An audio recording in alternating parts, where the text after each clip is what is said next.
12वां सर्ग षड ऋतु प्रधान श्री वृंदावन शोभा वर्णन। इसके बाद वृंदा देवी कहने लगी, हे ब्रज काननेश्वर, आप दोनों के चरण कमलों में 6 ऋतु रूप प्रधान प्रधान शिल्पी ग्रीष्म, वर्षा, शरद, हेमंत, शीत और बसंत कुछ निवेदन करने की आज्ञा चाहते हैं। ऋतुगण कहने लगे, हे महाराज, हम तो आपके किंकर हैं। आपकी प्रसन्नता लाभ करने के निमित्त ही तो हमने अपनी योग्यता अनुसार इस वृंदावन को सुंदर रूप से चित्र विचित्र बनाया है। हे वृंदावनेश्वर, आप दोनों इसके दर्शन कर हमको कृतार्थ करें, क्योंकि सेवक के जिस कार्य की प्रभु सराहना करते हैं वही सफल माना जाता है। हे प्रभु, वृंदावन की रास लीला भूमि के स्थावर आदि आप दोनों के चरण कमलों में जो कुछ निवेदन करना चाहते हैं, अनुग्रह पूर्वक उसे श्रवण कीजिए। श्री वृंदावन के समस्त स्थावर जंगम आपके चरण कमलों में यही निवेदन करते हैं कि आपका एक दूसरे के प्रति जो अद्भुत प्रेमोल्लास है, उसके देखने की हमको तीव्र अभिलाषा है, सो कृपा करके उसके दर्शन कराइए। इसी समय सुबल सखा को साथ लिए मधुमंगल श्री कृष्ण के पास आया और कहने लगा, हे कृष्ण, श्री राधिका ने तुम्हारी समस्त वृंदावनवासी प्रजा को निर्धन कर दिया है। उसके अंग की कांति के द्वारा वृंदावन का सौंदर्य और माधुर्यमयी शोभा क्षीण हो गई है। उसने और उसकी सखियों ने आपकी ही उपस्थिति में वन के समस्त बाह्य शोभा रूप फल फूल पत्र आदि का हरण किया है। इसके बाद नांदी मुखी ने आकर श्री राधा कृष्ण के चरणों में निवेदन किया, सब सखियों सहित आपका मंगल हो। पौर्णमासी देवी ने आप दोनों को जो आशीर्वाद किया है उसके सुनने की कृपा कीजिए, उससे आपकी समस्त कामनाएं पूर्ण होंगी। प्रचंड दंडशाली चक्रवर्ती महाराज कंदर्प ने अपने ही समान सामंत तथा प्रभावशाली आप दोनों को इस वृंदावन का राज्य शासन समर्पण किया है। सेवकों के रूप में भ्रमर, कोकिला आदि नियुक्त कर दी हैं। इसी कारण भगवती श्री पौर्णमासी देवी का आदेश है कि आप दोनों आपस में कभी कोई झगड़ा कलह मत करना, क्योंकि ऐसा करने से भोग विलास आनंदहीन हो जाता है, राज भय की भी संभावना उपस्थित हो जाती है।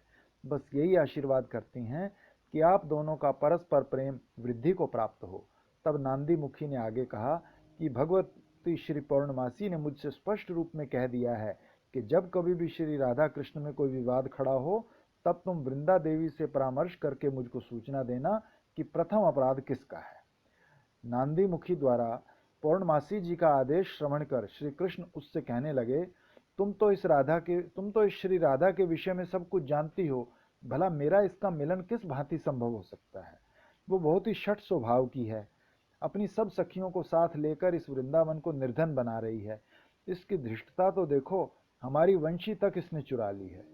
इसके बाद कुंदलता कहने लगी, अहो कृष्ण, ये तो बतलाओ, जब तुम दोनों अत्यंत गर्व के साथ लड़ते झगड़ते कंदर्प महाराज के दरबार में अभियोग लेकर गए थे, तब भला उन्होंने क्या फैसला किया?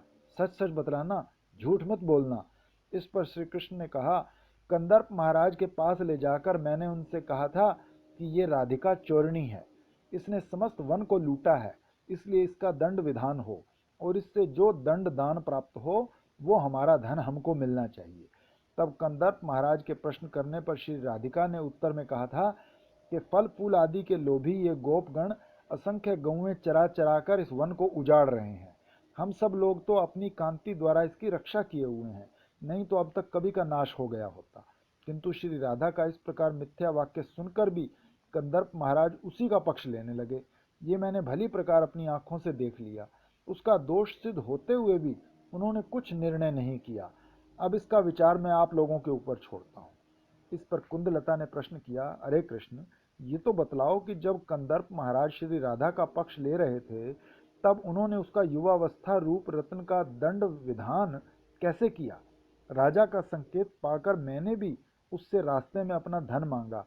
ये देख कि ये देना नहीं चाहती, मैं इसको कुछ दंड देने में प्रवृत्त हुई, किंतु देना तो दूर रहा, उल्टा इसने ही बलपूर्वक मुझे दंड दिया। श्री कुंदलता के ये वाक्य सुनकर क्रोध में भरकर श्री राधा का स्वर गदगद और कंठ अवरुद्ध हो गया। दोनों भौहें कुटिल हो गई। हाथ में लिए लीला कमल से ताड़ना करते हुए श्री कृष्ण को कटाक्ष रूप बाण द्वारा विद्ध करने लगी।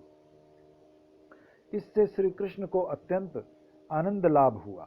तब श्री कृष्ण ने पहले से ही लिखकर जो एक पत्र अपनी पाग में रख छोड़ा था, उसे बाहर निकालकर नांदी मुखी के हाथ में दे दिया। जो जो सभासद वहां उपस्थित थे पत्र सुनने को उत्सुक हो गए। नांदी मुखी पत्र पढ़ने लगी। पत्र में लिखा था, श्रीयुक्त सार्वभौम कंदर्प महाराज की जय हो। नांदी मुखी, वृंदा देवी और कुंदलता आदि समस्त सभासदगणों के लिए मेरा निवेदन है कि जो इस वन की प्रजा का समस्त धन हरण किया गया है, पहले वो इससे वापस लिया जाए, फिर राधा माधव और मुरली की चोरी के मामले पर विचार हो। जब सब सभासदगण श्री राधिका से इस विषय में बातचीत करने लगे, उस समय सामने बैठी विशाखा कहने लगी, श्री राधिका तो पहले ही कंदर्प महाराज को बतला चुकी है कि उसने इस वन की प्रजा की कोई भी संपत्ति हरण नहीं की है, बल्कि गोप गणों से इसकी रक्षा कर अपनी निज कांति द्वारा परिपुष्टि ही की है। इस पर ललिता कहने लगी, अरे मुग्धे विशाखे, ऐसा कहने से तुम्हारा अभिप्राय क्या है? ये ब्रजवन तो हमारी श्री राधिका की श्री मूर्ति का प्रतिबिंब ही है। यदि कोई दुष्ट स्वभाव व्यक्ति राजा के निकट हमारे प्रति मिथ्या दोषारोपण करता है, तब इसमें हमारी हानि क्या है? राजा हमारा क्या बिगाड़ सकता है? ये वन हमारा है, हम ही तो पालन करती हैं। इससे फल फूल आदि पर हमारा अधिकार है। और यदि तुम समझती हो कि महाराज कंदर्प की इस आज्ञा का पालन ही करना उचित है, तब पहले जाकर ये क्यों नहीं देख आती कि श्री राधा ने अपनी सखियों की भांति इस वन की भी देखभाल कर रखी है कि नहीं? अरे ये वंशी तो सती स्त्रियों का धर्म नष्ट करने में सदा तत्पर रहती है, हमने तो इसको देखा तक भी नहीं। हाँ, यदि सौभाग्य से कहीं मिल जाए तब उस दुष्टा को यमुना जी के प्रवाह द्वारा समुद्र में अवश्य डुबो देंगी। इस पर नांदी मुखी कहने लगी, अरे कृष्ण, श्री राधा कहती है कि वो प्रजागण की समस्त संपत्ति दान कर देंगे, सो सबसे पहले हमको इस कथन की सत्यता पर तो विचार कर लेना चाहिए। इसके बाद मुरली विषय में विचार करेंगे। श्री ललिता की इच्छा थी कि प्रिया प्रीतम दोनों वन में भ्रमण करें, इसलिए श्री राधा को सबसे आगे कर कहने लगी, तुम लोग सब हमारे साथ साथ चलो और स्वयं प्रत्यक्ष रूप से देखो कि ये अपनी शोभा द्वारा इस वन को पुष्ट किए हुए है अथवा नहीं। वन के पक्षी, मृग, वृक्ष, लता, पत्र, पुष्प आदि समस्त पदार्थ प्रकट रूप में स्वर्ण समान एकदम गौरवर्ण थे। श्री कृष्ण आदि सभ्यगण केवल आकार से ही ये जान पाए कि कौन क्या है। अब नांदी मुखी सब जनों को आगे कर कहने लगी, वृषभानु नंदिनी श्री राधिका का कथन ही सत्य है, क्योंकि हमने प्रत्यक्ष देख लिया कि इसकी कांति द्वारा पुष्ट ये वन हम सबों के नेत्रों को सुख दे रहा है। तब श्री कृष्ण कहने लगे कि श्री राधिका जब घर के लिए प्रस्थान करती है, तब इस वन की समस्त संपत्ति अपने ही साथ ले जाती है, और जब फिर कभी आती है तब कंदर्प महाराज के भय से सब धन जैसे का तैसा लौटा देती है। इससे हमारी तो ये धारणा है कि श्री राधा कोई इंद्रजालिका है। इस समय सब सखियों को प्रसन्नतापूर्वक हंसता देख मधुमंगल श्री कृष्ण को सामने ले गया। कृष्ण कांति मिलने से राधा कांति में मरकतमणि जैसी हरित वर्ण कांति सम्यक प्रकार से सुंदर झलक रही थी। अर्थात कृष्ण कांति मिलने से राधा कांति मानो चारों ओर वन में फैल गई। तब मधुमंगल सबको संबोधित कर कहने लगा, अरे सखियों, श्री राधा कृष्ण अपनी अपनी काम पीड़िता कांति एक दूसरे से मिलाकर क्या कामाग्नि शांत करने के निमित्त ही यहाँ आए हैं। कविश्वरी तुंग विद्या हंसते हंसते कहने लगी, हे सभासदगण, श्री राधा की कांति से मिली श्री कृष्ण कांति में सब लोग मरकतमणि की हरित वर्ण कांति को प्राप्त हों, श्री राधा कृष्ण के गुण अलंकार रूप से प्रतीत हो रहे हो, ऐसी हमारी धारणा है। इस पर वन पालिका वृंदा देवी कुछ कहने के लिए जो ही हाथ हिलाते हिलाते आगे को बढ़ी, तब छिपी हुई मुरली में अकस्मात वायु प्रवेश कर गई और उसमें से मनोहर ध्वनि निकलने लगी।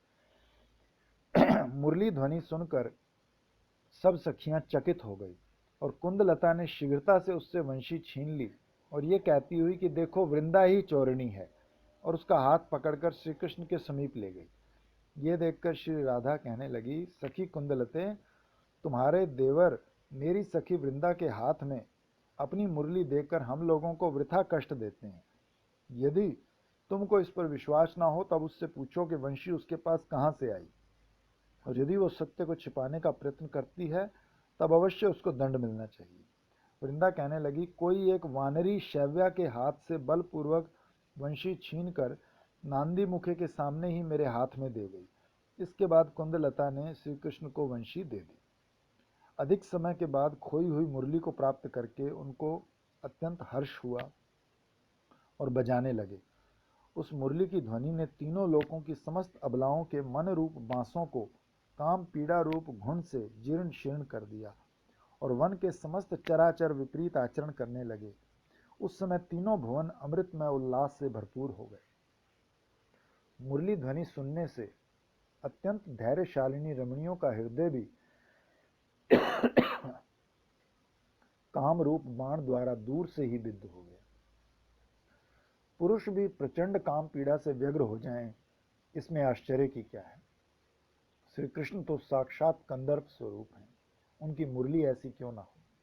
अब वेणु ध्वनि श्रवण से स्थावर जंगम आदि के धर्म विप्रय का वर्णन करते हैं। वेणु नाद से जब पाषाण पिघले तो पर्वत भी पिघल कर चारों ओर बह चले। उनके बहते जल राशि को देखकर तृषा आतुर पशु पक्षीगण जल पीने को जब उत्कंठित हुए तो वंशी ध्वनि से स्वयं जड़ से बने रह गए और जल के समीप होने पर भी जल पीने में किसी प्रकार की समर्थ नहीं हुई। इस वंशी नाद से सरोवर का जल जमकर पाषाणवत हो गया। तब तो हंसनियों के दोनों पांव भी बंध गए और देह भी अचल हो गई। हंस रमण की इच्छा करते हुए भी शिला रूप में परिणत जल में पांव के फंस कर जम जाने के कारण चलने में और अपनी प्रियागण हंसिनियों को कमल की नाल देने में अथवा आप ही खाने में भी असमर्थ हो गए। तब वृंदा देवी अपने नाथ श्री राधा कृष्ण के सम्मुख उपस्थित हुई और पूर्वोक्त तद ऋतुओं की शोभा संपत्ति से समृद्ध वृंदावन का अवलोकन कराती हुई कहने लगी। श्री वृंदाटवी सखी शोभा। अब उस शोभा संपत्ति का विस्तार करने के लिए वृंदाटवी के सखी भाव का वर्णन करते हैं। यथा हे युगल किशोर, ये वन सखियों की भांति प्रेम विहला होकर शोभा दे रहा है। जैसे सखियां स्तंभ स्वेद आदि सात्विक भावों से विहल होकर विलास करती हैं, वैसे ही इस वृंदाटवी के जंगम प्राणी जो जड़ धर्म को प्राप्त हो गए हैं, वही तो इस वन रूपा सखी के अंग में स्तंभ भाव है। जो स्थावर पदार्थ कंपित हो उठे हैं, वही इसका कंप है। पिघलते हुए पाषाण ही इसका स्वेद है। पक्षियों का अस्फुट कलरव ही इसका गदगद वाणी है और अंकुरों के समूह से ये पुलकितांगी होकर शोभा दे रही है। अब अंग भूषण का वर्णन करते हैं। बसंत ऋतु में उत्पन्न मालती व मोलसिरी आदि, ग्रीष्म में उत्पन्न मल्लिका, अमोघ अर्थात पाटल व शिरीष, वर्षा ऋतु में यूथिका, कदम्ब व केतकी, शरद ऋतु के जाति, पद्म व वाण, हेमंत ऋतु के लौध्र व अम्लान एवं शिशिर ऋतु की बंधुक प्रभृति जो सुंदर पुष्प राशि है, उनसे ही इस वन सखी की सुंदर वेश रचना हुई है। उनसे अलंकृत होकर ये वृंदाटवी शोभा को प्राप्त हो रही है। अब बसंत आदि ऋतुओं में दंपति भाव को प्राप्त लता व वृक्ष गण की विशिष्ट शोभा को वर्णन करते हैं। हे कृष्ण, इस वृंदाटवी में विकसित माधवी लताओं के साथ प्रफुल्लित रसाल वृंद, सुंदर मल्लिकाओं के साथ शिरीष समूह, यूथिकाओं के साथ कदम्ब समुदाय, जाति लताओं के साथ सप्तपर्ण समूह, कुसुमित व अम्लान पाली के साथ लौध्र के वृक्ष तथा फलवती प्रियंगु लताओं के साथ कुंदगण मिलित होकर तुम दोनों की पूजा के लिए विशेष शोभा को प्राप्त हो रहे हैं। इस वृंदाटवी में किसी स्थान में भंवरों के साथ कोयलों का समूह, कहीं स्वर्ण चातक पक्षियों के साथ गुड़गुड़, कहीं डाहुक पक्षियों के साथ मोर व चातकों का झुंड, सारस समुदाय के साथ शुक श्रेणी तथा भरद्वाज पक्षियों के साथ हारित पक्षी कुल बड़े आनंद के साथ प्रेम विवश होकर मानो तो आप दोनों के गुण व यश का ही कीर्तन कर रहे हैं। इस वृंदाटवी के वृक्ष श्रेणियों में किसी वृक्ष की एक शाखा में कलियां खिल रही हैं, दूसरी शाखा में पल्लव निकल रहे हैं, तीसरी में कुसुम खिल रहे हैं। किसी शाखा के पत्ते हरे हैं तो किसी के पीले, किसी में कच्चे फल लगे हैं, किसी के फल पूरे पक रहे हैं। इस प्रकार वृक्ष समूह 6 ऋतुओं के गुणों से आप दोनों की सेवा कर रहे हैं। ये वृंदाटवी अपनी विस्तृत शोभा रूपणी सहचरियों के द्वारा विभूषिता तथा पूर्वोक्त निज माधुर्य वैभव के द्वारा सुशोभितांगी होकर उत्कृष्ट सेवा सामग्री को सवारे हुए प्रेम विहला एक सखी की भांति अपनी संपदा के द्वारा आनंद पूर्वक आप दोनों की साक्षात रूप से सेवा करने के सुख की अभिलाषा करती है। आप दोनों को अपने गृह में समागत देख ये वृंदाटवी आनंद मग्ना होकर अपने वस्त्रों को ऊपर उछाल उछाल कर नृत्य कर रही है। वृक्षों से पुष्पों के पराग का ऊपर उड़ना ही वस्त्रों को उछालना है और वायु के झकोरों से वृक्ष और लताओं का हिलना ही नृत्य करना है। जैसे सम्माननीय व्यक्ति का पावड़े बिछाकर स्वागत किया जाता है, वैसे ही वृंदाटवी भी अपनी भूमि पर पतित नाना वर्ण के कुसुमावलियों के चित्र विचित्र पावड़े बिछाती हुई आप दोनों की पधरावनी कर रही है। आसन का वर्णन करके अब पाद्य का वर्णन करते हैं। आप दोनों के मुख चंद्र की कांति से चंद्रमणि की वेदिका पिघल कर बह चली। उस उत्कृष्ट वेदिका का वो जल तथा वन के मार्ग में उत्पन्न हरित दूब, अपराजिता एवं पद्म पुष्प से युक्त पाद्य ये वृंदाटवी आप दोनों को अर्पण कर रही है तथा दूब, पुष्प व अंकुर आदि द्वारा अर्घ्य चढ़ा रही है एवं वन की नदी के समीप के वृक्षों से पतित लौंग व जायफल की कलिकाओं से युक्त आचमनीय निवेदन कर रही है। ये वृंदाटवी पुष्पों से झरते हुए मधु द्वारा मधुपर्क अर्पण कर रही है तथा मेघ की छाया से व हिमकर्ण के भार से शीतल समीर के जल से समान सुगंधि युक्त स्नानीय जल समर्पण कर रही है। आप दोनों के अंग मणिमय, रत्नमय, स्वर्णमय व मरकतमय दर्पण को भी पराजित करते हैं। उन अंगों के प्रति ये वृंदाटवी नवीन पल्लवों व नाना वर्ण के कुसुम समूहों के परस्पर के प्रतिबिंब से चित्र विचित्र वस्त्र एवं अलंकारों को समर्पण करती है। ये वृंदाटवी अपने में उत्पन्न चंदन, मधु, अगुरु व कुमकुम की सुगंधि को लेकर आने वाली मंद मंद वायु के सौरभ युक्त चंदन आदि लेप व नानाविध कुसुम पराग के मेल से प्रस्तुत सुगंध चूर्ण आप दोनों के अंग प्रत्यंग के प्रति समर्पण कर रही है। ये वृंदाटवी आप दोनों के अंगों के लिए मोलसिरी के फूलों के झब्बे, मल्लिका सुमन की एक लड़ी हार, यूथिका पुष्पों की चौसर हार, नव मालती के कर्ण फूल, केश पाश के लिए अम्लान पुष्पों के गुच्छ, कटी के लिए कुंद पुष्पों की कौंधनी तथा अन्य अन्य पुष्पों के और भी अनेक आभूषण का आनंद अर्पण कर रही है। ये वृंदाटवी अपने में उत्पन्न अनेक उत्तम पुष्प, तुलसी दल, मंजरी तथा सुकोमल पल्लवों को तथा इनके द्वारा बनी बहुविध मालाएं आप दोनों को समर्पण कर रही है। ये वृंदाटवी ऊपर को उड़ने वाली सुगंधि से खिंचकर ऊपर उड़ने वाले भंवरों के छल से धूप दान कर रही है, हिलते हुए चंपक श्रेणी के छल से दीप दान कर रही है तथा अपने में उत्पन्न मन चाहे फल आदिकों का नैवेद्य समर्पण कर रही है। कदली के गर्भ से उत्पन्न कपूर, लौंग, इलायची, सुपारी आदि द्रव्यों को डालकर पान पत्र को भी तांबुल के लिए समर्पण कर रही है। ये वृंदाटवी स्वयं पतित हार श्रृंगार, मोलसिरी आदि की सुमन वर्षा कर रही है तथा शुद्ध सारिकाओं की ध्वनि के द्वारा जय जयकार कर रही है। ये वृंदाटवी आज आप दोनों की आरती भी उतार रही है। चंपक वृक्ष की शाखाएं ही बुझाएं हैं, उनके पत्ते ही हाथ हैं और पत्तों के आगे में जो कलियां हैं वे ही दीप हैं। पक्षियों का कलरव ही आरती के बाजे बज रहे हैं और भंवरों की गुंजार ही गीत गाए जा रहे हैं। ये देखिए, ये वृंदाटवी आप दोनों के चरणों में असंख्य दंडवत प्रणाम भी कर रही है। वायु के झोंकों से फूल, फल, पत्तों समेत शाखाओं का बार बार ऊपर उठना, झुक झुक कर नीचे हो जाना ही उनकी विनम्र प्रणति है।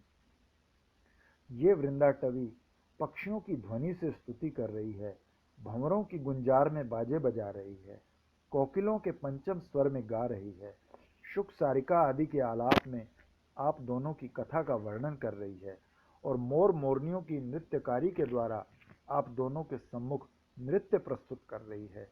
हे युगल किशोर, आप दोनों के ऊपर ये छत्र भी बड़े आनंद से धारण कर रही है। बवंडर से पुष्पों की पराग राशि ऊपर आकाश में व्याप्त होकर उसका एक चंदोवा सा बन गया है। उसमें से मधु के अमृत कण झर रहे हैं। ऐसा ही ये आतपत्र है। चंवर के आकार की बेलों से ये आपको चामर ढुरा रही है और वायु के चलने पर केले के पत्तों से यह आपका इधर से उधर तक बीजना कर रही है। इस प्रकार आसन, अर्घ्य, पाद्य आदि आप दोनों को प्रदान करके वृंदाटवी ने एक महोत्सव मनाया है। एक आनंद यज्ञ करके अखिल प्राणी को परितृप्त कर किया है। हे मुकुंद, ये मंद समीर एक बड़ा निपुण तंतुकार जुलाहा है। इसने आप दोनों के ताप निवारण के लिए मधुकरों को तुरी बनाया है। ये आकाश में इधर से उधर उड़ते हुए पुष्प पराग के डोरे बुन बुन कर चंदोवा तान रहे हैं। हे युगल प्रभु, अब आप अपने आगे बसंत नामक वन के भाग का अवलोकन करें, जिस वन में ऋतुराज बसंत आप लोगों की सानंद सेवा करने के लिए उत्कंठित होकर अपने वैभव सहित शोभा दे रहा है। तब श्री कृष्ण वन की सफल शोभा के दर्शन कर अत्यंत प्रसन्न हुए तथा अपनी माधुरी के दर्शन से वन में जो एक अपूर्व कांति का उदय हुआ था, उसे प्राण प्रिया श्री राधा को लक्ष्य करके वर्णन करने लगे। हे कुंद दंती राधे, ये देखो, इस समय मधुपान से तृप्त होकर ही मकरंद के लोभी भ्रमरगण कुंद पुष्प को परित्याग कर उच्च शिखर वाले आम वृक्षों की ओर ले जा रहे हैं। हे कलकंठी, आम के बोर के खाने से कोकिल का कंठ खुलता है। इसी कारण ये देखो, आज कोकिलाओं के साथ कोकिल समूह मौन व्रत त्याग करने की इच्छा से ही बोर के कषाय रस से अपने कंठ का शोधन करने के लिए बोर वाले आम के वृक्षों की ओर जा रहे हैं। माधवी लता और सोन जूही आदि कुसुमित लताओं द्वारा आलिंगिता और प्रफुल्लिता ये चंपक लता है। मल्लिका द्वारा आलिंगित बकुल श्रेणी, तमाल पंक्ति, पुन्नाग वीथी, सुतिलक वृक्ष श्रेणी, आम्र पंक्ति, वंजुल श्रेणी एवं नाग केशर श्रेणी ये सब आगे शोभा पा रही हैं। हे चंद्रवदने, हे सुदंती, नव मालिका के साथ पुन्नाग वृक्ष, उत्तम लवंग माला के साथ बकुल वृक्ष, कुब्जा लता के साथ कोविदार वृक्ष, केतकी के साथ चंपक, सोन जूही के साथ अशोक वृक्ष, पाटली के साथ पलास वृक्ष, माधवी के साथ आम्र तथा श्वेत वर्ण शतपत्रिका के साथ नाग केशर ये सब बड़ी शोभा को प्राप्त हो रहे हैं।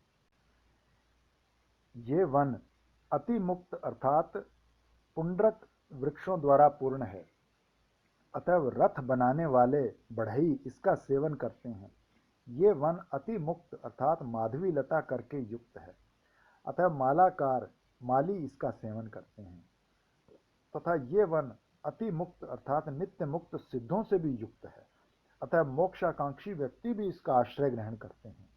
अर्थात गोपांगनाओं को सहज प्राप्त सालोक्य, सारूप्य व सारिष्टि रूप मुक्ति को प्राप्त करने के लिए मुनिगण वृक्ष रूप से वृंदावन में अवस्थान करते हैं। ये वन रतिपति कामदेव के बाणों की उत्पत्ति स्थान की भांति आचरण कर रहा है। कारण कि लताएं और वृक्ष तो सब पुष्प बाण निर्माणकारी का कार्य कर रहे हैं और भंवरे एक एक फूल पर गिरते हुए जोर जोर से गुनगुनाने के मिस से परीक्षित का कार्य कर रहे हैं। अर्थात ये पुष्प बाण उत्तम है, ये मंद है, इस प्रकार परीक्षक की भांति जांच कर रहे हैं। ये देखो प्रिय, वन में एक फूल के अंदर एक भ्रमर घुसा बैठा है और उस पर एक भ्रमरी का प्रतिबिंब पड़ रहा है। वो भ्रमरी अपने प्रतिबिंब को देखकर उस भ्रमर को भ्रमरी समझ रही है और भ्रमर से मिलने के लिए त्रिशातुर होती हुई भी रोष प्रकट करती हुई उससे पृथक हो रही है।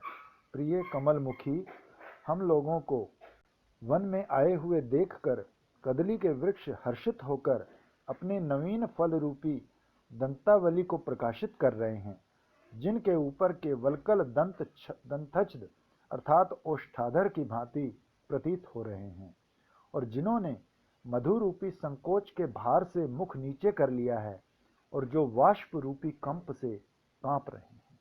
देखो प्रिय, ये युवा भृंग लताओं के ऊपर भृंगियों के साथ हल्लीश नृत्य, जो नारियों का नृत्य है, स्वयं भी करता हुआ कमल के अंदर अपनी प्रियतमा भृंगी को गुप्त भाव से प्रवेश कराकर आप भी उसमें प्रवेश कर रहा है। तब मधुमंगल प्रिय वृंदावन के दर्शन कराते कराते श्री श्री राधा कृष्ण के प्रति कहने लगा, हे ब्रज काननेश्वर युगल, ग्रीष्मकालीन इस मनोहर वन भाग के दर्शन करो। ये अपने सम्मुख आप लोगों का सुख आगमन देखकर सेवा के लिए उत्सुक हो अपने वैभव सहित प्रकाशित हो रहा है। ग्रीष्म, ये वन भाग आप दोनों के दर्शन कर हर्षोत्फुल्ल हो टिटिहरी पक्षियों के शब्द के रूप में दुंदुभी बजा रहा है और गुड़गुड़ पक्षियों की ध्वनि के रूप में भेरी नाद कर रहा है और झिंगुर की सुंदर झंकार में झांझ बजा रहा है। कोकिल कोकिलाओं की कुहू कुहू में वीणा की मधुर ध्वनि कर रहा है।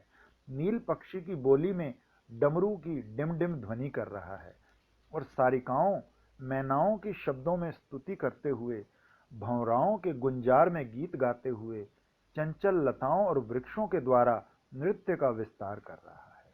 देखिए, ये ग्रीष्मकालीन मनोहर वन भाग आप दोनों को सुंदर गुलाब पुष्पों द्वारा वस्त्र, शिरीष सुमनों के कर्णभूषण एवं मल्लिका कुसुमों के अंग आभरण अर्पण करने के लिए ही मानो उत्सुक होकर उन पुष्पों को धारण किए हुए है। ये वन भाग पके हुए पीलू, करील, आंवला, प्याल, कटहल, आम, बेल, बिंकक, जालक, ताल बीज इत्यादि स्वादु फलों के द्वारा आप दोनों की सेवा करने की अभिलाषा करता हुआ मुझे भी आनंदित कर रहा है। इस वन के एक प्रांत भाग की भूमि सूर्यकांत मणि से बंधी हुई है। वो सूर्य के किरण जाल से उद्विप्त होकर गर्म हो गया तो आप दोनों को अपने ताप से मलिन कर देगा। इस आशंका से प्रणय के वशीभूत होकर ही क्या इस वन के वृक्षों और लताओं ने अपनी शाखा प्रशाखा रूपी अंगों का विस्तार कर आपके ऊपर आच्छादन कर रखा है और अपने पल्लवों के द्वारा वे आपको पंखा कर रहे हैं। सप्तपुत्रवती स्त्री की भांति ये कदली भी बहुसंतानवती है। ये अपनी संतानों से घिरी हुई अपने पत्तों के हाथों से अपनी संतानों का लालन करती है और अपने नीचे के भाग में लटकते हुए पुष्प रूपी स्तनों के झरते हुए मधु रूपी दूध को उन्हें पिलाती है। ऐसी ये कदली अति शोभा को प्राप्त हो रही है। उधर तो देखिए कृष्ण, तुम्हारी प्रियतमा श्री राधा ने सिर नीचा कर लिया है, कारण कि वो जो सामने एक पका हुआ आम है उसका पार्श्व भाग नासिका सा लगता है और उस पर कोयल अपनी चोंच मार रहा है। उसे देखकर सखियों को लगा कि श्री राधा के मुख चुंबन के लिए तुमने अपना मुख उस पर संयुक्त कर दिया और वो हंस पड़ी। उनको हंसती देख श्री राधा लज्जित हो गई और सिर नीचे कर लिया। उस क्षुद्र सरोवर के तट पर तो गोपांगनाओं से घिरे ब्रजराज नंदन की सी शोभा छा रही है। वहां पर एक सुंदर मल्लिका के साथ ये तमाल वृक्ष हल्लीश नृत्य, स्त्रियों का मंडलाकार नृत्य विलास कर रहा है। मल्लिका पर जो बड़े मनमाने, चंचल और लोभी भ्रमर कुल मंडरा रहे हैं, वे ही मानो तो उसके कुटिल भौहें हैं और उसकी कुसुम राशि ही मानो उसका मंद हास्य है, जिसे अति क्रुद्ध कंदर्प राज द्वारा नियुक्त मल्लराज ही समझो। तात्पर्य, तमाल और मल्लिका वृक्ष की सम्मिलित शोभा गोपी कृष्ण विलास माधुरी की भांति ही दृष्टिगोचर हो रही है। इस प्रकार मधुमंगल की बातें सुनकर श्री श्री राधा कृष्ण का मुखारविंद मंद मधुर मुस्कान से सुशोभित हो गया और उन्होंने वृंदा देवी के अर्पित शिरीष फूल के गुच्छ को एक दूसरे के कानों पर धारण करा दिया।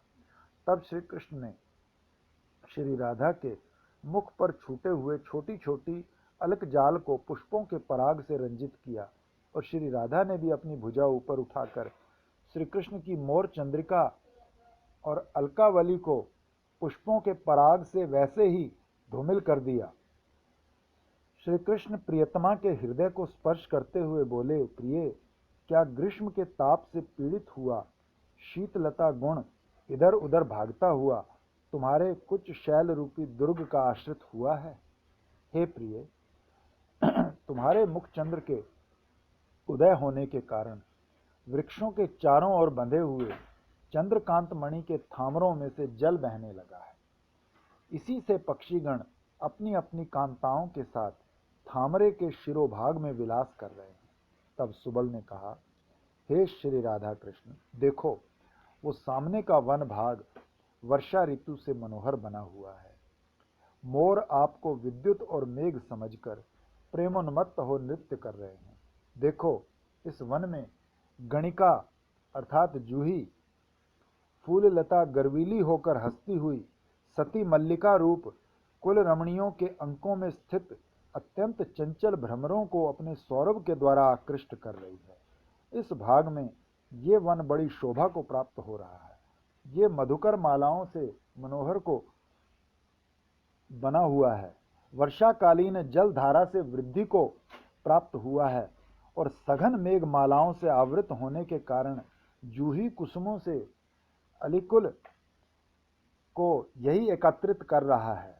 इस वन में गगन मंडल मेघ मालाओं से आवृत है और भुवन मंडल जल से प्लावित है और दिगमंडल प्रफुल्ल अर्जुन व कदम्ब के वृक्षों से व्याप्त है। इस वन में कोकिल कुल बार बार आनंद के साथ आलाप गान कर रहा है। सब जल पक्षी बार बार बोल रहे हैं। चातक और दादुर भी बार बार जोर जोर से ध्वनि कर रहे हैं। इधर बक पंक्ति उच्च ध्वनि कर रही है। मयूर कुल भी ऊंची केका ध्वनि कर रहे हैं। जल कुक्कुट गंभीर शब्द कर रहा है और हंस श्रेणी पुनः पुनः उच्च कलरव कर रही है। ये वर्षा ऋतु शरद की भांति तुम दोनों की सेवा करने की इच्छा से सम्मुख उपस्थित हुई है। इस कारण इसने मेघ मालाओं की नीली साड़ी, बक पंक्तियों की मुक्ता माल और इंद्रधनुष के नीले पीले व लाल आदि नाना रंग के रत्न अलंकार धारण कर लिए हैं। ये वर्षा लक्ष्मी आप दोनों के चरण कमलों में कदम्बों की सरल लंबी माला, गिरी मल्लिकाओं के उत्तम केशभूषण, केतकी का किरीट तथा पत्र सहित खिले हुए यूथिका कदम्ब और अर्जुन के पुष्पों द्वारा गूंथे हुए नाना प्रकार के हार समर्पण कर रही है। ये वर्षा लक्ष्मी तुम्हारे लिए तुम्हारी प्रियतमा श्री राधा के अंगों के उपमानों का भी विधान कर रही है।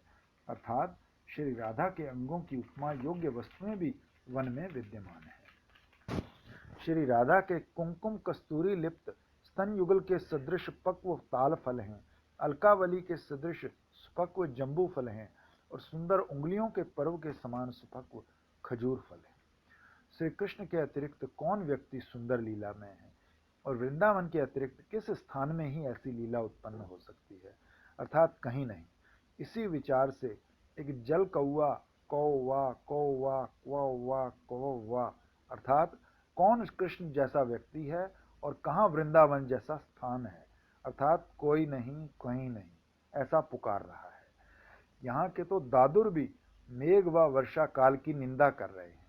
वे हर्ष से फूल फूल करके के को ध्वनि करते हुए यही पूछ रहे हैं, कहाँ है श्री कृष्ण के समान जलदाता मेघ और कृष्ण लीला रस वृष्टि के समान वर्षा काल। मेघ तो केवल एक प्रदेश में वर्षा काल में ही जल बरसाते हैं और वो वर्षा काल भी 6 ऋतुओं में से 2 मास का एक ऋतु है।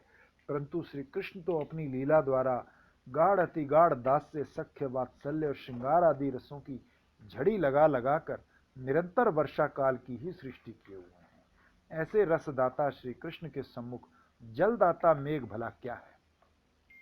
अर्थात वर्षा काल में मेघों की जल वर्षा से कृष्ण लीला वर्षण में अधिकता है, ताप हारित्व है और सुख श्रवणता है। यही विवेचना करके मानो तो दादुर के का ध्वनि करके मेघ तथा वर्षा काल की निंदा कर रहे हैं। देखो तो वृक्षों से ये मधु की धारा वर्षा धारा के समान, भ्रमर श्रेणी जलधर मेघ के समान और ये अग्रवर्ती कदम्ब दुर्दिन के समान आचरण कर रहे हैं। मेघ आच्छन्न दिन का नाम ही दुर्दिन है। सघन कदम्ब की छाया मेघ आच्छन्न आकाश की भांति ही प्रतीत होती है। इस मोर ने अपनी प्रिया मोरनी के साथ विहार करते करते सामने और मोरनियों को आते देखा तो अपने पुच्छ जाल से अपनी प्रिया को ढक कर उनके आगे नृत्य करने लगा। श्री कृष्ण रूपी जलधर श्री राधा रूपनी सौदामिनी के द्वारा आलिंगित होकर इस प्रकार वर्षाकालीन शोभा का विस्तार करते हुए और सखियों के नेत्र रूपी चातकों को प्रीति युक्त करते हुए लीलामृत द्वारा विश्व का सिंचन कर रहे हैं। इस प्रकार श्री गोविंद लीलामृत महाकाव्य का मध्यान्ह लीला नामक 12वां सर्ग समाप्त हुआ।